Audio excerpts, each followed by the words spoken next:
Joined tonight by my co-host Kathy Amos. Tonight we will be breaking down your number 12 Indiana Hoosiers 69-56 loss to the Michigan Wolverines in the quarterfinals of the Big Ten Tournament. This brings their record to 24-5 for the season, and now we will have to wait around for about the next 9 days to find out on Selection Sunday where exactly IU will be going as we wait for that. We'll see whether they'll host or they'll go out on the road. But as usual, we'll start this show with our Hoosier Proud banner moment. And Kathy, it's really hard to find a banner moment in this game. I'm going to go to this one. I'm just going to kind of go. The fact that when we last saw her, you would have told me that Lily Meister would go out and give us 22 minutes. I would have told you there's no way that Lily Meister was going to give us 22 minutes. But Lily came off the bench today, bum ankle, sore ankle. They said it was swollen. It was actually had some purple to it.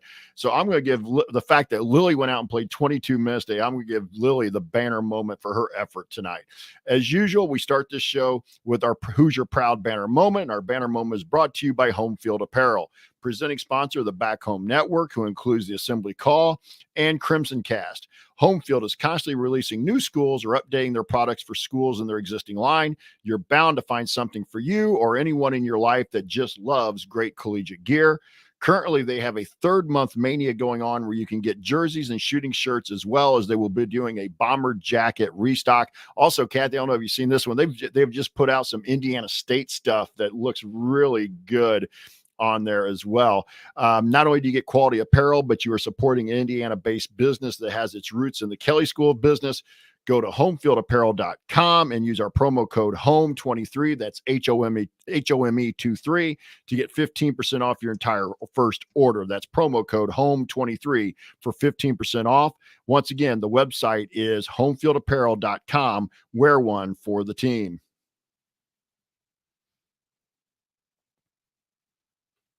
Oh, sorry. Got lost.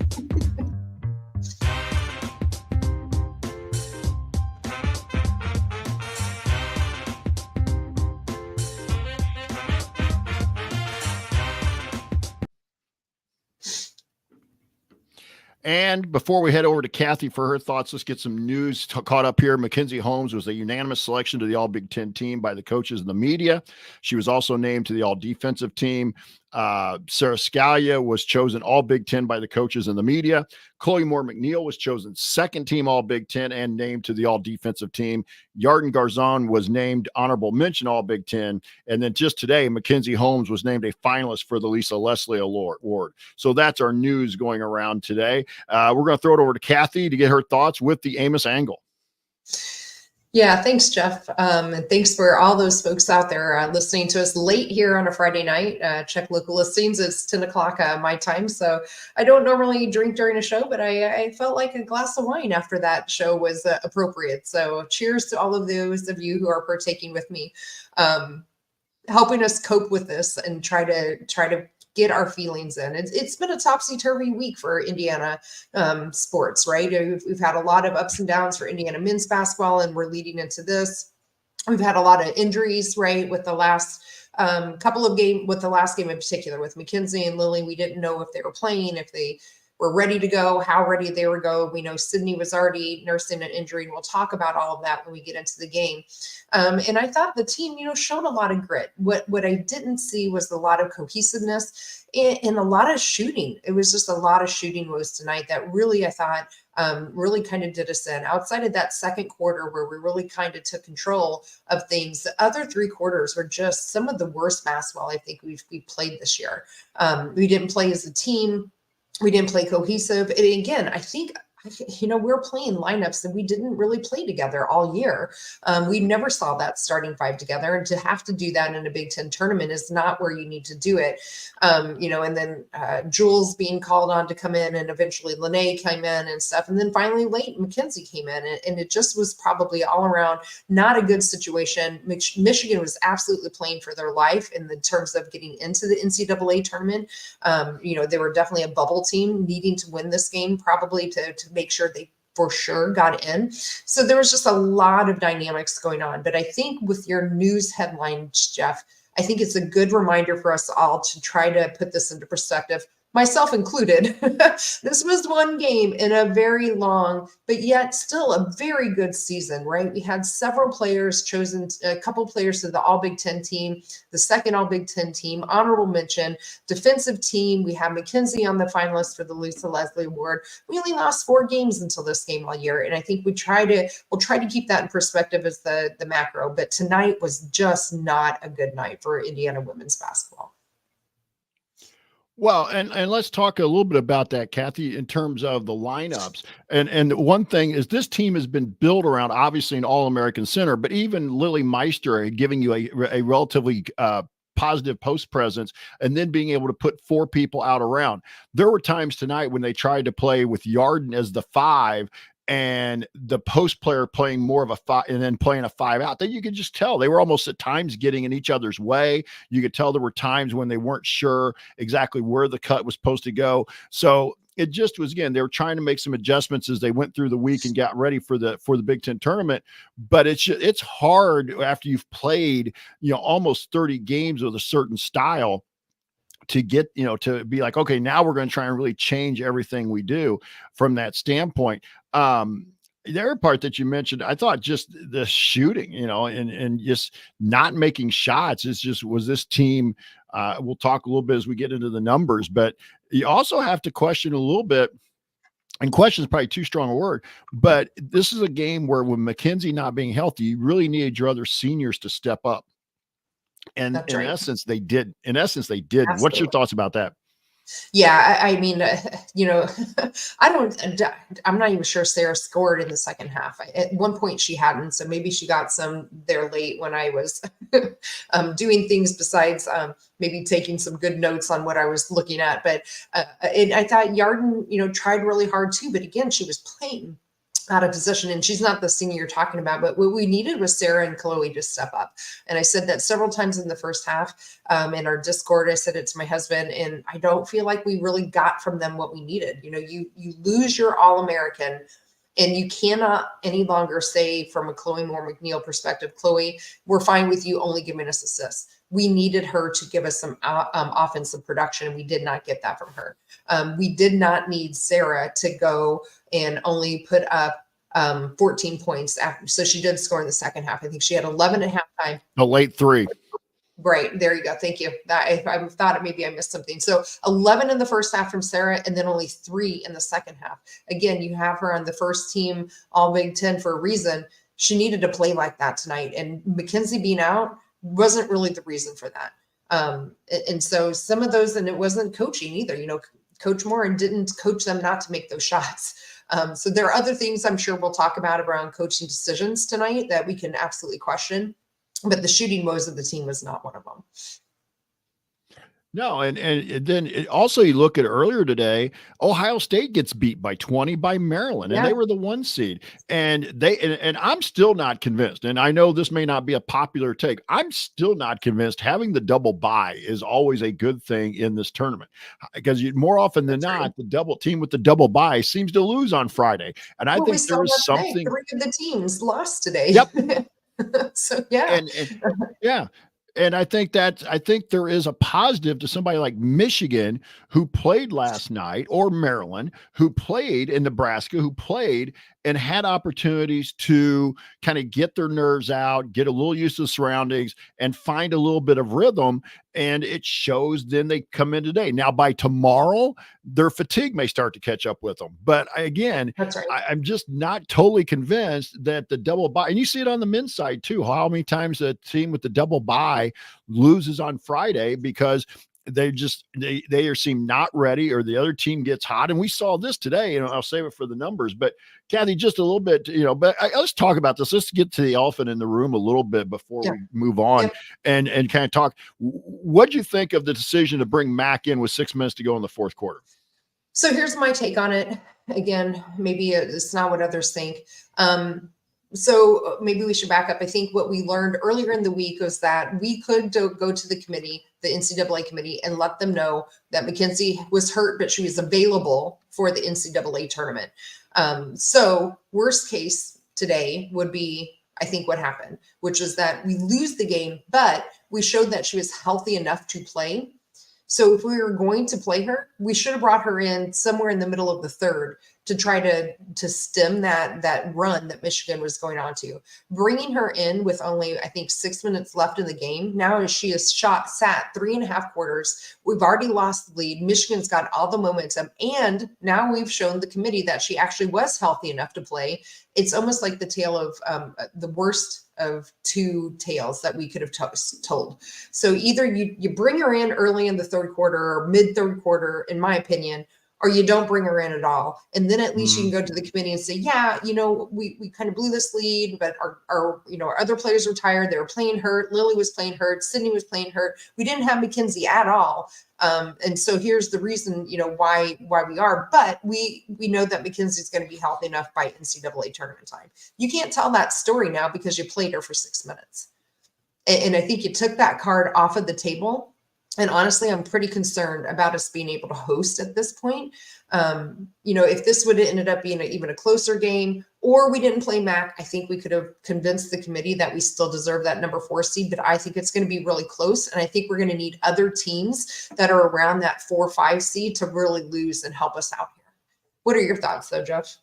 Well, first of all, I totally agree with that. I would have played her even earlier. If you were going to play her in the game, I would have gotten her in for a couple minutes actually in the first quarter, and then maybe got her a couple minutes in the second quarter. I think if that was the plan, if she truly was available, then get her in early and give Michigan something to think about. I'm of the opinion that, again, I love Coach Moore, and I think she's done a heck of a job. I'm not going to jump off the bandwagon here, but it looked panicky. That's the one thing. It looked panicky when you put her in after you go down by 4 and at the timeout. And so I thought that was there. And I agree with you about the hosting. Now, I will say this. You mentioned it right at the end of it. The teams around us are going to be huge in terms of what they do. And a lot of teams that were battling for that 4-line, 5-line. Syracuse got blown out today in the ACC tournament. Louisville got beat today in the ACC tournament. By the way, if you haven't seen Jeff Waltz getting tossed today for Louisville, find that clip on YouTube or Twitter, because he got his money's worth. Colorado has lost, Utah has lost. So but I agree with you. They've kind of slid backwards to where now they're that last 3, that last maybe or third, 4th seed where you're going to hopefully going to avoid South. The one thing is a 4 seed, you want to avoid South Carolina because you get to the Sweet 16, you're going to get them. That's right. But it doesn't matter. You're going to play a 1 seed. You're more than likely going to be a 4 seed, even if you won today. You're more likely a 4 seed. So you were going to play a 1 seed, no matter who it was. And I think it was Stanford right now who had Charlie Cream had us matched up with in the bracketology. So we'll see. And I'm imagining he'll be doing it every day or every couple days now. But I'm of the opinion also, why, again, I get it. I like the protected seed. I get that. And it's a home. But let's remember, teams have lost at home. We did last year. We lost to Miami in Assembly Hall. Stanford got beat at Stanford. It's not everybody. You can't be panicky over the fact you have to go on the road. Good teams, mature teams, veteran teams are able to do it. And we've seen it time and time again. And that's what this team should be, is a veteran, mature team. So I'm not panicking. Now, here's the kicker for me, Kathy. I kind of want to get your thoughts on this before we move on.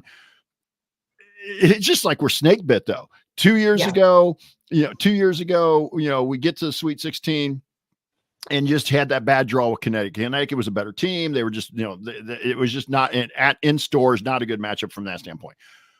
Last year, Mac gets hurt. This was, and now this year, Mac's hurt again. Sid looked like she re-aggravated something today.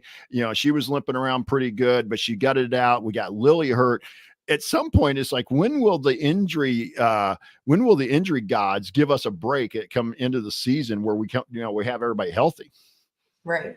It seems exacerbated this year in particular, right? I mean, Sydney was already hurt or growing this year, and we fought through that. I think we only had 1 loss without her, if I remember correctly. Someone can fact check me on that. But then the last regular season game of the year, we don't get one, but we get both of our post players hurt, and not just any post player. We get her All-American 5-year senior, record holder in so many facets, hurt.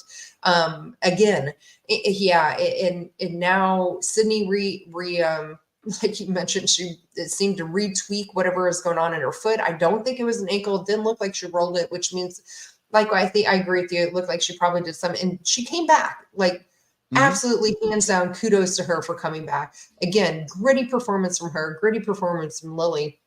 But we just needed more from all the people around her, around them, and, you hear it all the time, next player up, and I just don't feel like we really got that from the rest of our team. Well, sometimes you just run out of players. Right. And that too. Yeah, exactly. And we can talk about that a little bit too. I mean, again, we have not been one to really question Coach Moore a lot. She has really earned our trust over the 10 seasons. But there are times we've questioned her. And tonight was McKenzie.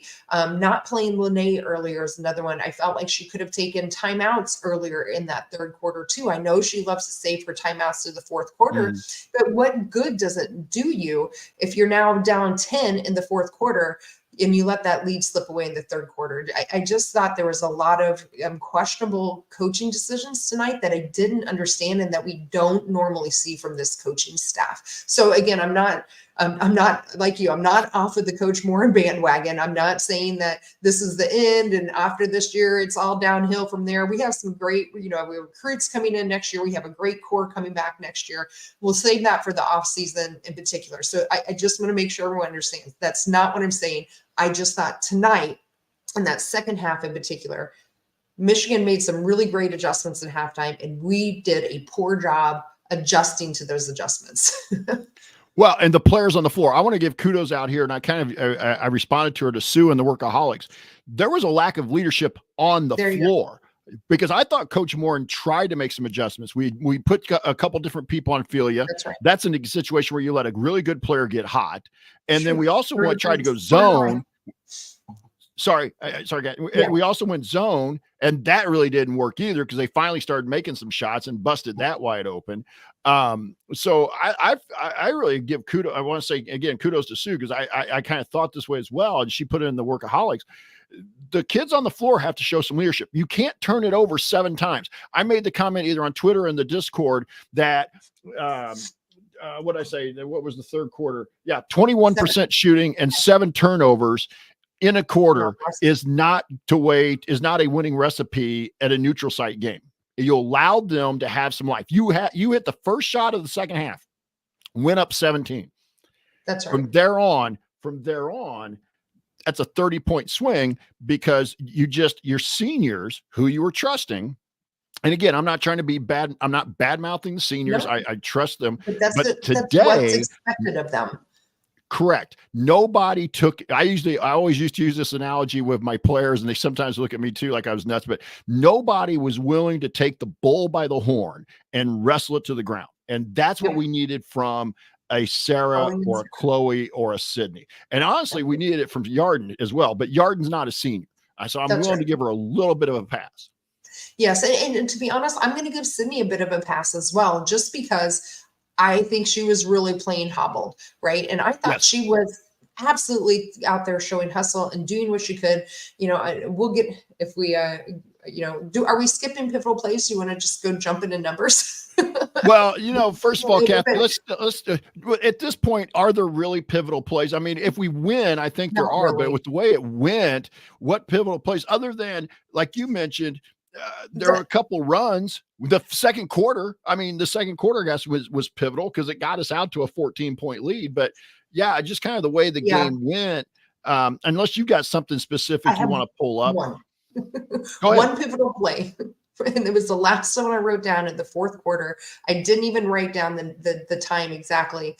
Hansen for Michigan came down and hit a three with, I think, 2 seconds left on the shot clock to make it 56-50. Less than 2. That's right. To me, and that's where I quit writing down pivotal plays, because I looked at Sean and I said, my husband, and I said, we're done. We're done. Sharpie. Exactly. Write it in. And I just knew it when she nailed that 3. It was just, it looked to me, you could see the deflation on her team. And to me, that was the defining pivotal play for the game. And I agree totally with that. To me, if you really want to talk about a pivotal play, great catch there and mentioning that, because you had them down to under 2 on the shot clock. I want to say it was maybe even just right at 1 or even a little under, because it was really a catch and shoot for her. She had to get it up quick, and you had worked your tail off, forced them into what should have been a really tough shot, figuring you're going to get either a 30-second shot clock violation, Right. or a rebound with a chance to come down and cut into the lead or tie, because it was 53-50 at that point. She hits the 3. It's 56-50. Katie barred the door. Get your Sharpie out. As Don Meredith used to sing on Monday Night Football, turn out the lights, the party's over. And that's just what it really felt like. Great catch, Kathy. I love that. Yeah, I mean, I have a ton of notes in the other 3 quarters, 3.5 quarters, but to me, that was the pivotal play that defined the game for me, and it kind of summed up the game. So the other pivotal part I'll go to, and I think it was like over a course of time, we didn't write it down, but there was a point there. Yes, we already mentioned the 7 turnovers alone in the third quarter, but about 4 or 5 of them came in like 5 or 6 straight possessions.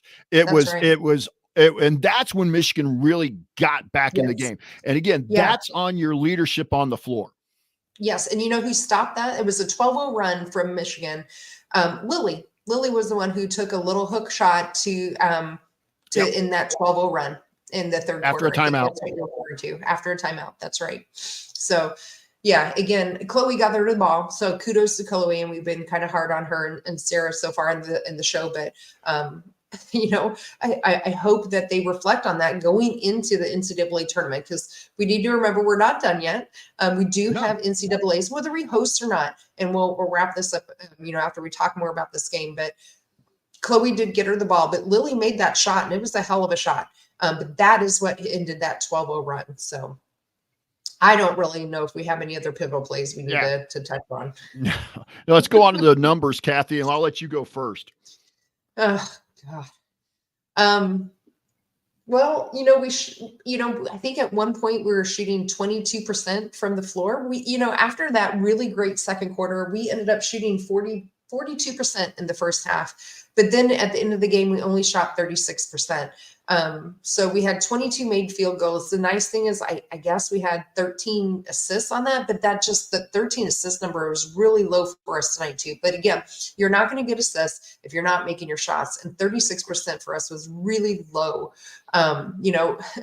So we shot okay from 3 for a while, but we just seemed to really never get going on the 3-point land, and ended up 35% from 3-point. We shot 42% in the first half and 35% for the game. So that tells you how that second half went, right? We went from 42% twos and 42% threes to 36 and 35% for the game, which means that we shot well below that in the second half. So it was just a really awful second half shooting. And I'll go with that, Kathy, as well. We only shot 3 free throws for the game. We weren't aggressive enough. So that tells you alone that you weren't being aggressive. They were not even with the smaller lineup. They weren't really attacking the rim, attacking the paint per se. And that's going to be my next thing. And obviously Mac didn't play, but actually I'm going to skip to the next one because we talked about turnovers already. Here's the biggest stat of the game for me. Michigan outscores IU 24-6 in points off turnovers. That's the game. Yep, absolutely. That's an 18-point swing right there in a 13-point game. Right. The other thing in the second half, Jeff, was points in the paint. We were winning points in the paint 18-14 in the first half. We ended up losing it by 12, 38-26. 38-26. So we had a 4-point advantage turned into a 12-point deficit. That was another 16-point swing in that second half. 24-8. I was quickly doing the math. Thank you. Yes. So I just again, I understand we didn't have Mackenzie Holmes, but we didn't have her in the first half. And I thought that, Lexi, for example, was really doing a nice job of driving and getting the ball in. We had a few people that were driving and getting the ball in that first half. We just didn't do it, and we couldn't finish either. I wish Quang was keeping his missed bunny count this game, because boy, or maybe I don't wish that. No. Because I feel like there was one possession that we missed 2 in a row. And then Michigan ended up finally getting a rebound and going back on the other end and scoring. So just not a good offensive game from us at all tonight, either down low or from 3-point. Yeah, and I'm going to go to another stat, Kathy, talking about just overall. Gave up almost 50, gave up 48 in the second half. I mean, this was a team that was, only gave up 21 in the first half. And we gave up almost 50 in the second half. The second half ends up being officially 48-21. We only scored 8 in the third quarter. That was the lowest in any quarter we've had all year. Even in the blowouts at Iowa, even the blowout at Stanford, we were like that. I'm also going to go to another one and go here. Layla Filia, kudos to her, but you can't let their star go for 30. You can't let their star go for 30. And I think that was her career high. I'm pretty sure I heard Austin. I was listening to Austin on the radio, and I'm pretty sure Austin said that was her career high. You cannot have that in a one and done situation. You just can't, especially for a team that their calling card is defense. Right. But again, you weren't playing your normal lineups for that, and that's the other thing that people sometimes don't understand. When you are trying to play that smaller lineup and you're saying Yarden's going to guard the 5, but that's easier said than done sometimes, because you're going to have switches, you're going to have things. It just totally changes how you're trying to guard certain actions. Because with that starting lineup, I'm sure their mantra was to switch everything, because it basically was a small to small switch. Whereas Mac might not be switching out, and they would know, or Lily, and they would know, okay, I got to fight over it. And you're going to get Filia, so Filia is not going to get to maybe and I hate to say weaker defender, but not everybody is the same solid defender in the one-on-one matchup in the half court. Sarah Sky is a really good defender, but she's better off the ball, jumping a passing lane, being in the help side, than she is, for example, a on-ball defender. With that. So I'll go back to you for a number. Yeah. Before we move on, I do have a question. I know we mentioned earlier that when they finally went to zone, Michigan finally started to get hot from outside. They weren't, though, before. They were over 5 in the first half from 3-point land. I almost felt, and I said this in the Discord, and I'm not quite sure what your feelings are. I, again, thought we should have gone to the zone earlier. That was when Filia was really driving, and they just seemed to be really getting whatever they wanted in that paint. Again, we mentioned the points in the paint. I just felt like switching to the zone came again a little bit too late. But I don't know that it would have mattered, but I would have liked to seen it try it a little bit earlier. Do you have any thoughts on that? I mean, I would have tried something. I maybe a little bit earlier, a few possessions earlier. But again, up through the first half, you really were not having a huge issue. You held them to 21. But once they got to going, and once Filia got it kind of in her veins that she was ready, she couldn't be stopped. It became just kind of an avalanche from that standpoint. The other thing too about the matchup, Kathy, is, and this isn't to be bad about Lexi Bargesser, it's just the fact of where it is right now. She's not a 3-point shooter. So they basically matched up their post player. They matched up their post player with Lexi when she was on the floor and sagged all the way off to clog up the lane. So that was the other drawback to not having Mac. And now Lily played, as we said, banner moment, 22 minutes. Kudos, Lily Meister. But it really did. Lily, by the way. Huh?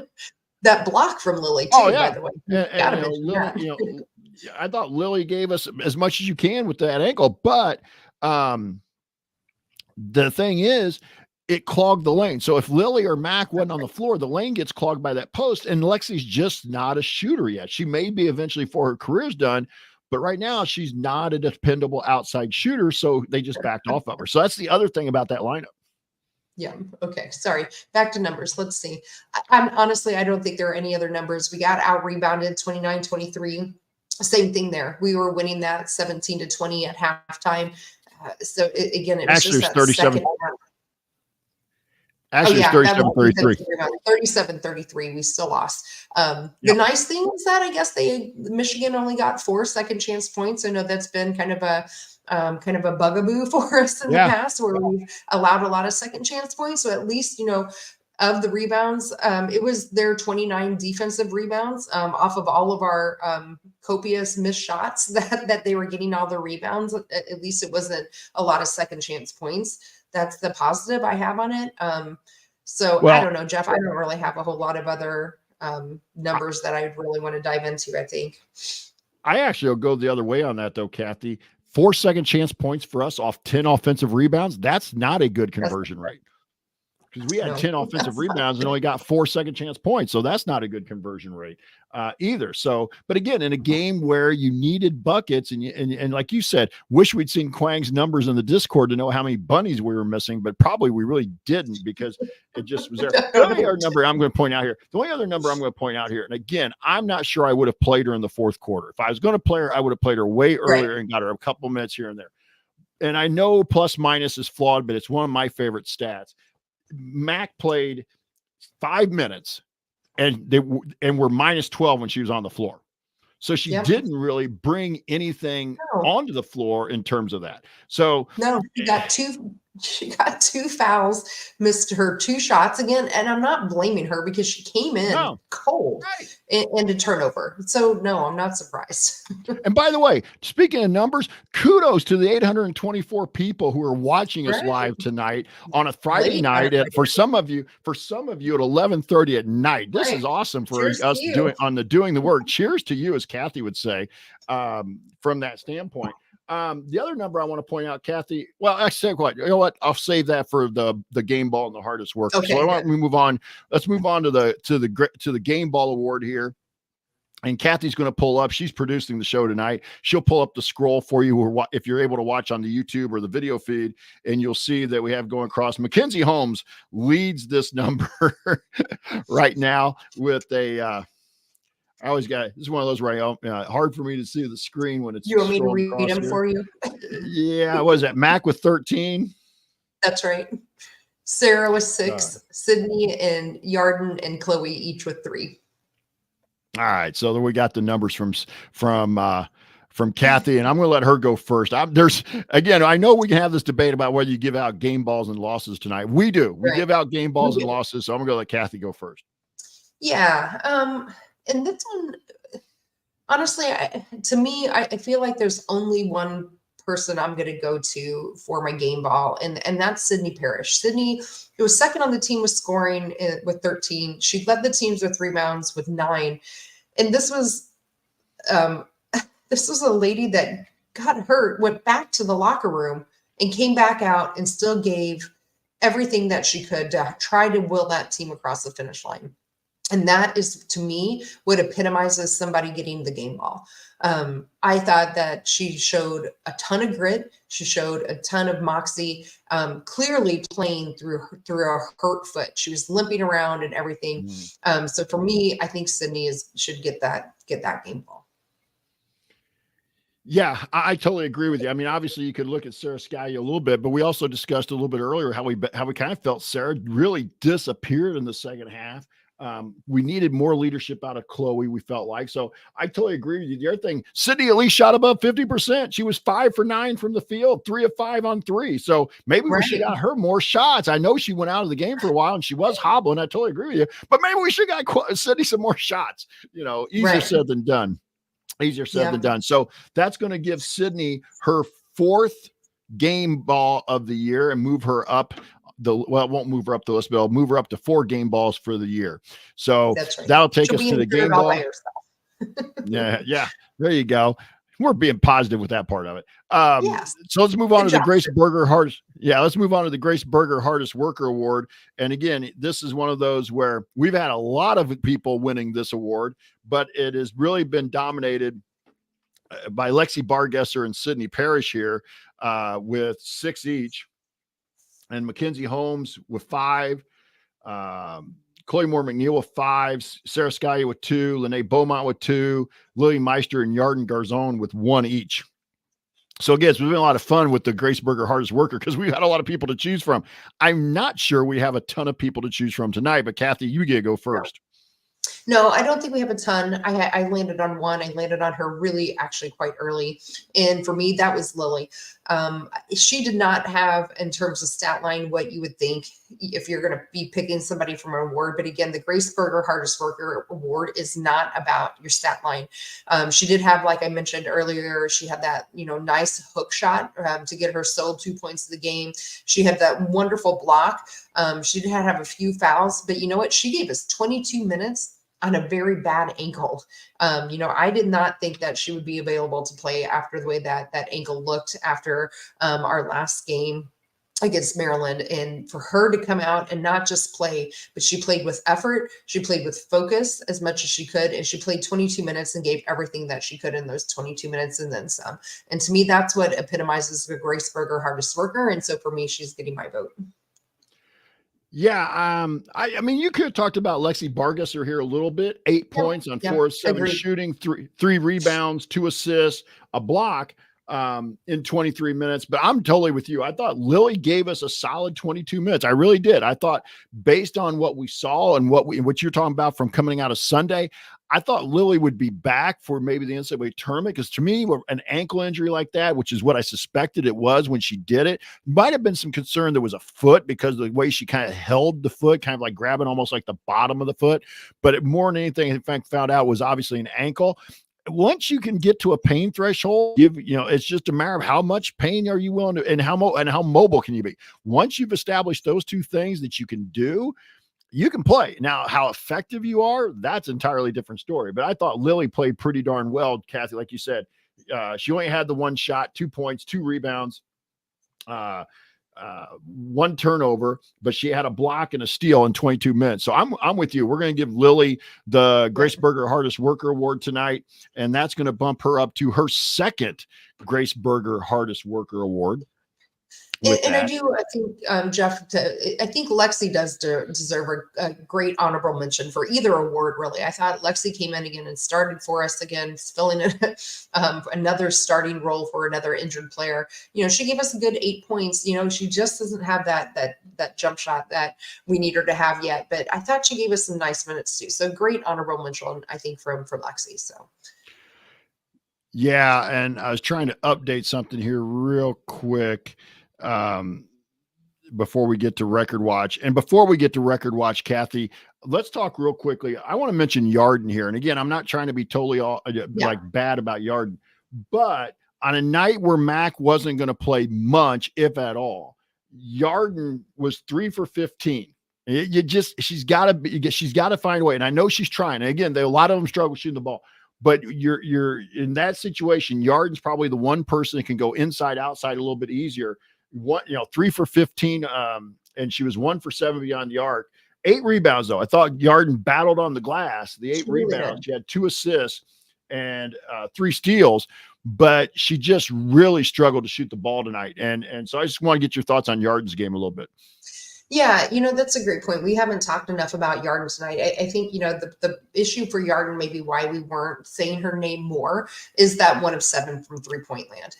Everything else about her game, I thought was fine tonight. She had some good defensive effort, but yeah, the rebounding, she definitely stepped up, where we don't necessarily see that, where she had, what did you say, 8 rebounds? Yeah. So I liked Yarden's game outside of, she was just cold, but everyone on her team for the most part, outside of Sydney's 3 for 5 was cold tonight. So overall, though, I think, again, she was playing out of position and doing something we've never asked her to do. And I'm sure until this week, we never would have thought to have to ask her to do. So she only had a few days to really game plan for today as well. 5 days, right? It makes you wonder if it gets in your head a little bit. I mean, I remember being a player a little bit, and even coaching sometimes, being when you're thinking about asking a player to do something they're not usually comfortable with, they're probably going to say yes, but it's going to also be an analysis thing. They're going to be thinking about everything they do rather than just playing and reacting. They're kind of analyzing, and sometimes that actually slows you down a little bit. But I'm not saying that happened. I'm just saying that would have been something I would have been concerned about, or maybe would love to ask her in a post-game press conference or next week as they get some time off, if they have a media availability, something like that. But yeah, I'm not laying it all on Yard. But again, it's just one of those where when you have 4 players who are veterans, one of them's got to find a way to step up. One of them's got to be that person, give me the ball. And that seemed what to be missing tonight was, and we'd seen Chloe do this some during the season. Give me the ball. I'm going to go make a play. And that seemed like they just was missing tonight. That's right. Okay. Anything else on that? No, let's move on. And I guess record watch, I don't think there's a ton here. Mackenzie didn't No. score it all tonight. So any chance she had of catching Calvert Chaney not only went out the door with her being scoreless, but not getting another game or two in the Big Ten tournament has probably doomed that effort. So, but no shame there. Mackenzie's going to finish as the second Absolutely. all-time leading scorer in IU history. Sarah Scalia had 14 points, which got her to 1930. Now that's going to make it maybe a little more difficult for Sarah to get to 2,000 for her career. She needs 70 points to get to 2,000. But again, that extra game or two in the Big Ten tournament would have really helped her. I'm trying to look. Mac is still, she had 1 rebound tonight, so 971 rebounds for the game. Actually, take it back. She didn't have any rebounds tonight. She didn't have any rebounds, right? Right. No rebounds. Sorry, I misread the stat sheet. So 971 for her career. Yes, So record watch kind of got stuck tonight in a couple places. But again, kudos to them. Yeah. Although Sarah did make 4 threes for her, 12 or 14 points. So she did move up. She's 12 away from catching Steve Alford and tying him for 3-pointers in one season. So she's at 95 for the year. So it's a good reminder again. We don't go ahead. No, go ahead, Kathy. You got anything else you want to add in here before we kind of wrap things up here for the Doing the Work show tonight? No, I don't think so. I just think, not until we wrap up. Nothing else until final thoughts. All right. I'm just trying to put a comment in here. We don't know when our upcoming game is. We will have to wait over a week. The Selection Sunday is not till next Sunday, which is what will that make that? Is it the next 17th? Sunday? Yeah, it's next Sunday, the 17th. Because there's still some women. No, well, I'm not talking 2 days from now. I'm talking a week from Sunday. Right. I thought it was a week after that. I don't think so. I think they did don't they have the men's Big Ten tournament next Sunday? And then that's when the Selection Sunday is right after the men's tournament. Right.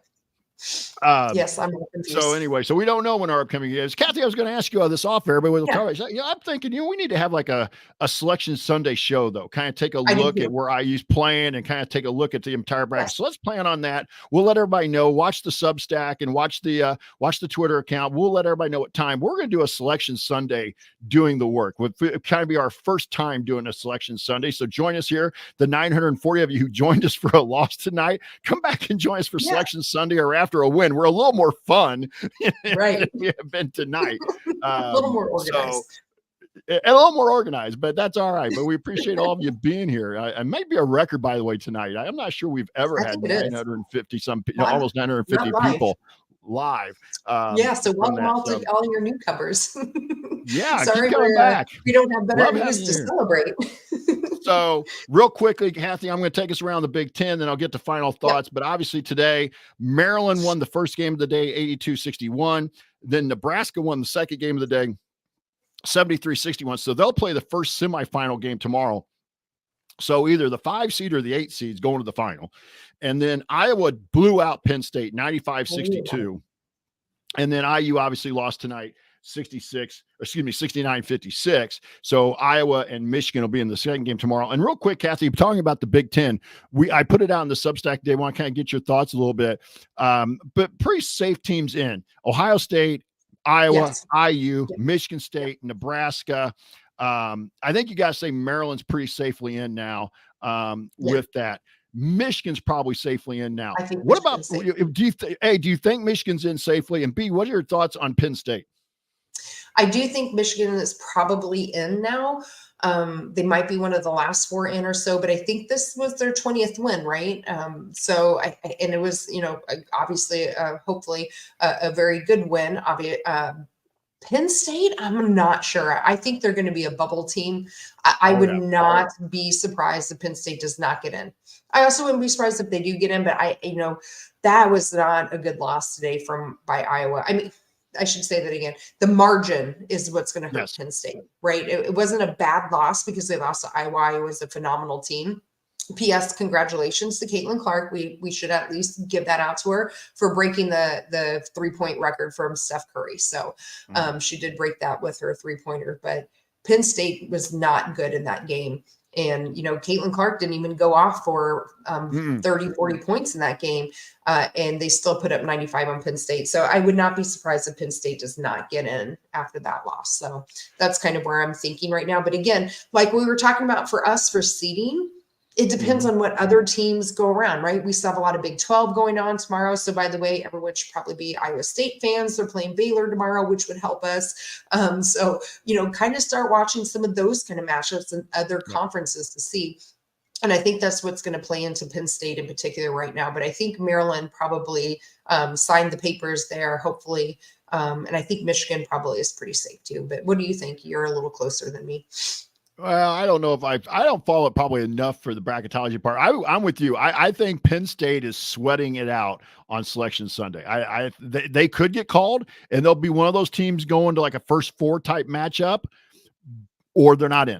They're not getting a bye. I don't see any way that they're one of those. They're one of the last four in, is what I'm trying to say. They're one of the last four in, and they'd be in one of those first four games. But they'll be sweaty. There's going to be a lot of sweat on the brows of those Penn State staff and players on Selection Sunday. I'm with you, though. Another thing is to keep an eye on the ACC. Notre Dame, obviously, there have been some discussions here in the Workaholics. Ari is a big believer that this loss for IU, I'm not totally in agreement with this, that this loss is going to end up sending IU to Notre Dame. As a 5 seed, fine, go up there. I'll play the Irish. I don't care. We'll take them on. Go beat them in their own place. But anyway, I'd rather go there than Syracuse. But then Syracuse lost today. But keep an eye, for example, Virginia Tech. Keep an eye on North Carolina State. Keep an eye on Notre Dame a little bit, because they're all playing the ACC tournament this weekend. And Virginia Tech has lost 2 of their last 3. Their best player, Elizabeth Kitley, more than likely is out for the season. And so if they lose tomorrow, that's another one of those that's kind of with IU to keep an eye on that for that 4 seed with that. So there's a lot of things going on around the country, and a lot of teams that would have been giving IU some run for their money if they were still playing in the tournament. Like we said already, Louisville lost, Syracuse lost, Colorado lost, Utah lost. So there's a lot of those types of teams. One thing that helped Penn State is Mississippi State got beat in the SEC tournament in the first round. So it got upset. So that's probably going to help Penn State a little bit, because at least Penn State won a game in the Big Ten tournament. So yeah, bracketology is weird. There's just not nearly as much. I remember having Andy Bottoms on when he was guest one night and asking him, he goes, yeah, there's some. He goes, obviously Charlie Cream's the one a lot of people know, but there is not kind of that, there's not that, what's the word I'm looking for? That culture of bracketology on the women's side, like there is for the men, like Delphi bracketology. Andy does it, all the different people. I think it'll grow. I think it'll continue to grow with that. So, but that's my feelings. Kathy, real quick before we get to final thoughts too, who do you have now to win the Big Ten? To win the Big Ten tournament out of those 4 teams? Iowa. I mean, I think Iowa's going to mop the floor with whoever they with Michigan tomorrow, and then whoever they play on Sunday. This will be 3 in a row for Iowa. That would be 4 in a row, but they lost when Caitlin Clark was a freshman. But they've been in the finals the last 4 years. They've won it the last 2. I just don't see anyone stopping Iowa. By the way, for those who maybe don't follow as closely as we do, we have a lot of new folks listening tonight. Iowa did that without Molly Davis and one of their starters.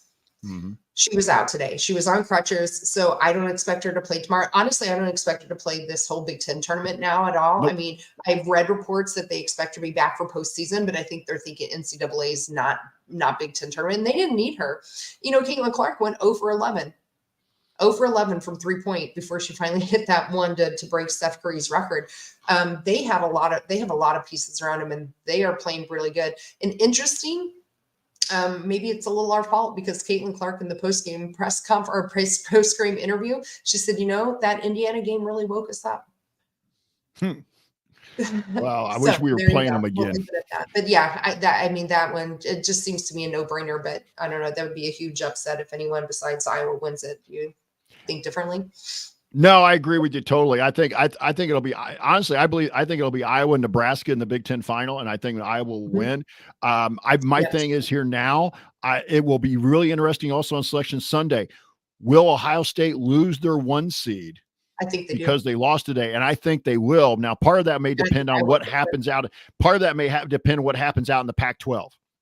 Yes, because USC true. And UCLA, if UCLA or UCLA or USC happen to lose, and not win the Pac-12, then that might save Ohio State. But I was just going to say, Kathy, kind of your thoughts here. If Iowa wins out here, I think Iowa becomes a 1 seed. I do too. And if they continue to win by the margins that they won by today, they beat Ohio State too by 20 points when they beat Ohio State in the regular season last game. They keep winning by those margins in the next 2 days. I think they're easily a number 1 seed, and rightfully so. Really, absolutely. Especially again without Molly Davis, they're doing it without one of their starters who went down in that Ohio State game. So I think that's what's going to happen. I think Ohio State probably just lost their number 1 seed, are going to drop to 2, and Iowa's going to take that slot. And by the way, though, Iowa probably a little better equipped to cover up a guard like Molly Davis being injured than Indiana was with a post player. Especially when both your post players get injured. Yes, absolutely. So, Kathy, I'm going to throw it to you. Final thoughts about the game tonight. Oh, gosh. Okay. So here's probably a good place for us to all take a collective breath and look at the positives. This was, before I get into it, we will wrap it up. This was not a good game. This is not where we wanted to be. But let's, again, remember where we're at. We've only had 4 regular season losses. We came in today playing lineups we never normally do. We're playing against a Michigan game that was fighting for their life to try to get into the tournament. There was just a lot of dynamics going on tonight that does not excuse some of the lack of leadership that we saw. But hopefully this is a wake-up call for us going into NCAAs. That's the important thing for us to remember. We're still going to be playing in postseason tournament in the NCAAs. We may be hosting, we may be not. We're going to go out and root for some of those other teams that are around us to lose, like Virginia Tech and some of those other teams.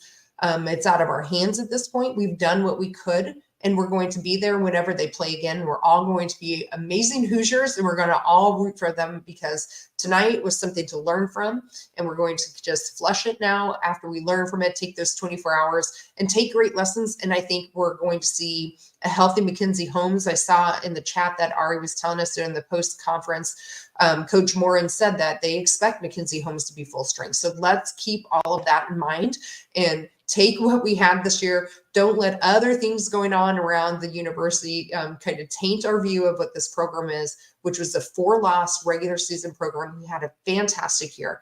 It is not reasonable for us to expect them to be a number 1 seed or even host, really, to be honest, year after year after year. It may feel like we should and deserve it, but we had a great year. We absolutely had a great year. And sometimes it's hard to remember that when we get mired down and see performances like we did tonight, to remember we have these great performances when we did beat Iowa, when we did have some of these other really great games that we've seen all year, and we'll be there to root like hell and cheer these women on when they play again in the NCAAs. Well, and Kathy, real quick, I'll follow up with that. I thought kudos, ditto to everything you just said. And just remember, sometimes you gotta, when you're winning, you get that feeling that you should never lose, but sometimes you're just going to run into a bad game. You're going to run into a good team. You're going to run into the combination of a good team and you play a bad game with that. So, I just, you got to remember where we're at. And again, I would like to be at home, but I'm not going to panic. If Mackenzie Holmes is healthy, near 100% by the time we get to the NCAA tournament, I don't care where we're playing. But let's also remember that, like you were talking about the losses, and they mentioned this on the radio tonight or on the TV tonight. And I've mentioned this in the Substack a few times. Before tonight, 3 of the 4 losses were to the number 2 team in the country, the number 3 team in the country, and the number 4 team in the country. All right. That was 3 of your 4 losses before tonight. So 3 of your 5 losses are to 3 teams in the top 4 of the country. There's no shame in that. It just was, we weren't quite that top. This was not last year where we were the number 2, number 3 team most of the year. We've basically been around that number 12 to 15 range the whole season, and I'm okay with that. Would I like to be higher? Yeah. But like you said, Kathy, with some of the other negativity that's going on around with another certain program of, other programs, yes. and other programs, and specifically a program on the other side of Assembly Hall, don't let that ruin what's been a really fantastic season. Yes, was it a tough game tonight? Was it the game outcome we won? No. But we've come to believe that Terry Morin will take losses like this and bounce back and make it, That's make the right. program better as We we go saw along. that after the Illinois loss. We Yes. saw that after the Illinois loss. So let's remember that. We didn't like the Illinois loss either. Boy, did we come back and bounce back from that. And that was right before the Iowa game, right? So let's remember that and expect that we'll take that into postseason play for sure. So, all right, let's wrap this up. Yeah.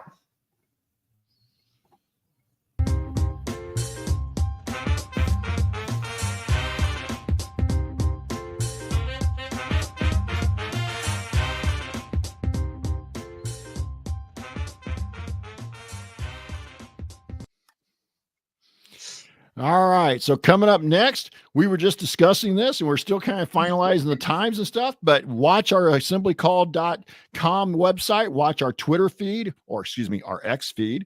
And it's officially X. I still call it Twitter. Me too. I still think it's funny how journalists do it. It's, they'll put X, formerly Twitter, so everybody knows what it is.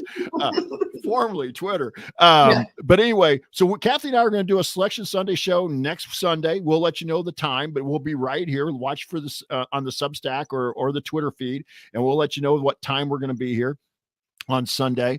That's next Sunday, not the 17th, not the 10th. We're talking March 17th, St. Patty's Day, and St. Patty's Day should never be on a Sunday, by the way, but oh well. All right.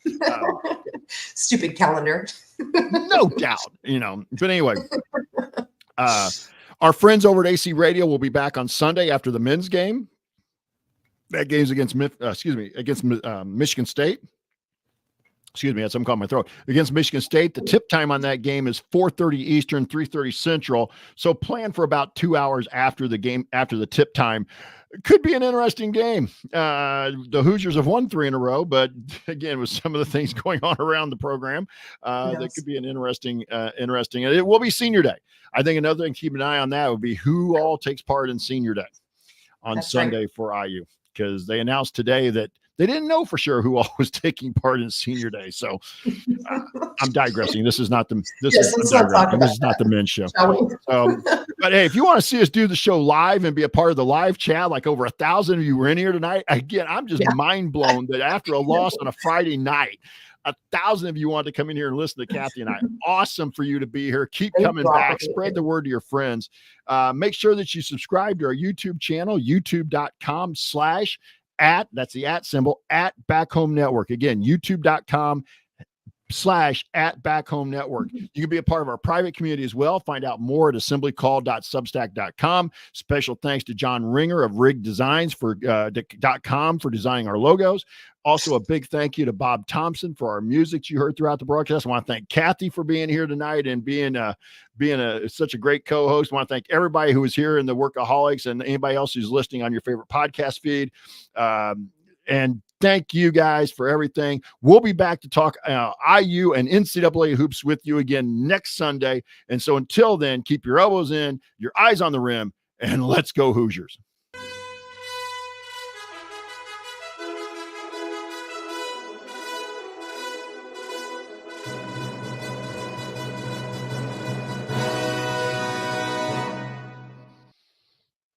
All right.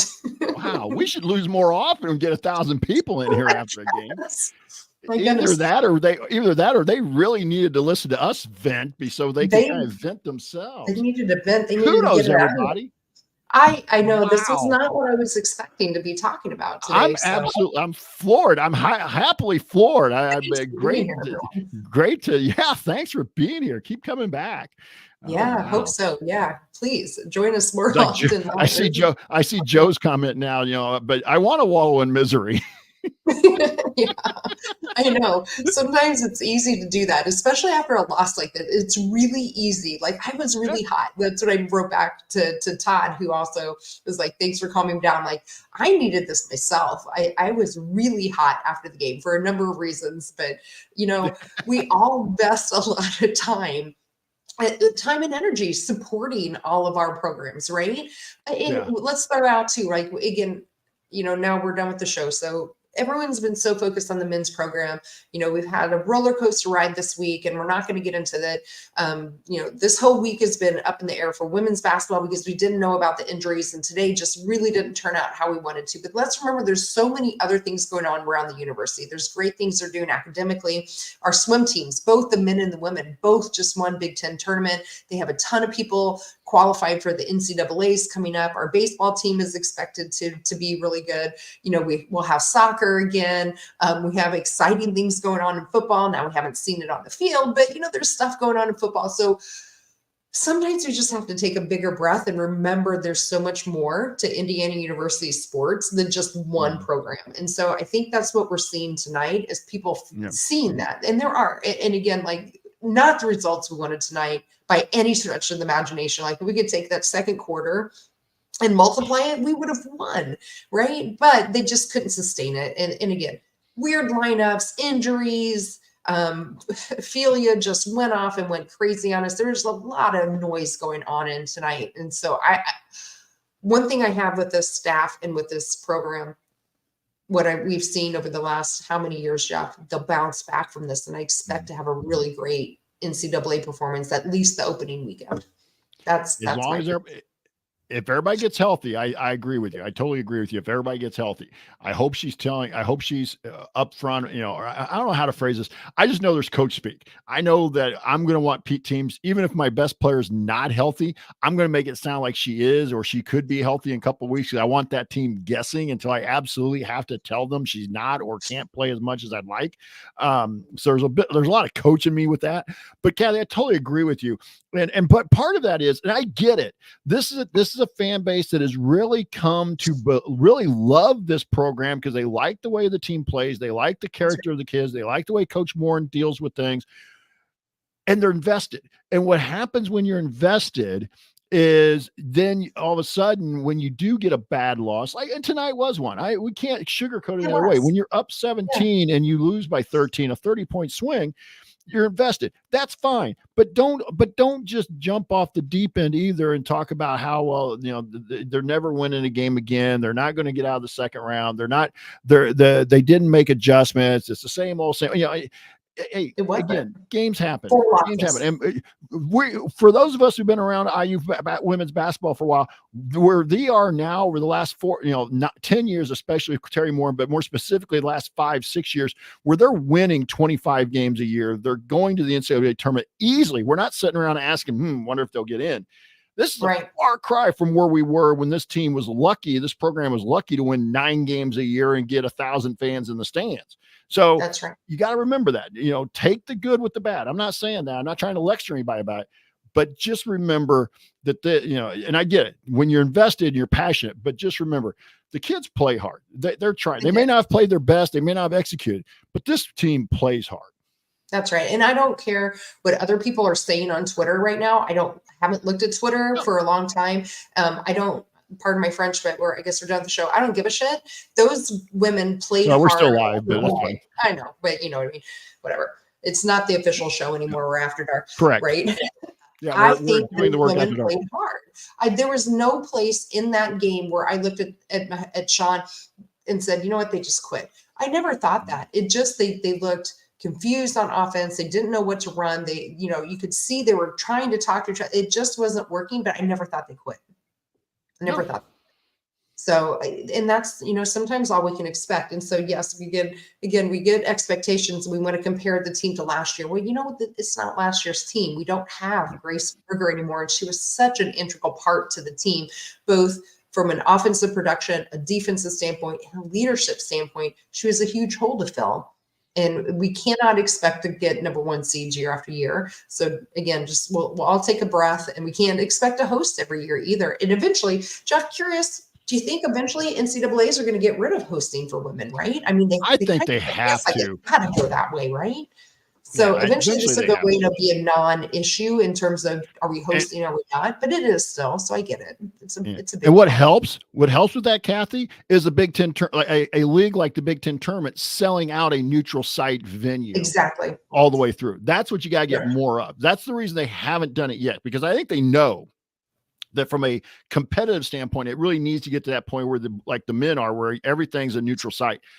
but they need some of the revenue that teams like a UConn, an IU, or, those traditional Iowa. programs that they know they're going to sell out those arenas based right. on, being at home. So Iowa's clearly, I mean, if anyone was watched the Iowa game before this game, they know that 90% of that crowd was probably from the Iowa fans traveling. Again, some of it is Caitlin Clark. Some of it, though, is proximity. But to be honest, for those of you who don't know, again, new time comers, I live in Des Moines, Iowa. I've lived here for a while. They have had a strong following for the Iowa women program for a long time, even before Caitlin Clark. So everyone wants to say, oh, it's the Clark effect. That's a huge part of it. And so don't get me wrong. It's a huge part of it. But the Iowa women basketball culture has been there for a long time. It's just grown and it traveled. And then they just got lucky with it being in Minneapolis. Again, I'm in Des Moines, which is right in the center. We're only about 3.5 hours from Minneapolis. So it's an easy shot to get up there for everyone. And if you live on the border, it's even easier. So not surprised that's where most of the fans were from. And Kathy, you know that area a little better than I do, but there might even be some Iowa fans living across the border in Minnesota or up toward Minneapolis. So yeah, for sure. So anyway, hey, let's get out of here because it's late. Let's do. It is. And I got to finish. Appreciate all of you. Just still blowing my mind how many of you are. I can't believe there's still 1,084 people sitting on here listening to us blabber on. So thanks for listening to us blab on at 11 p.m. on a Central Standard Time. So all right. I'll end it. Good night, everybody. Jeff, we'll talk to everybody soon next Sunday. So take care. Yep. Next Sunday. Yep.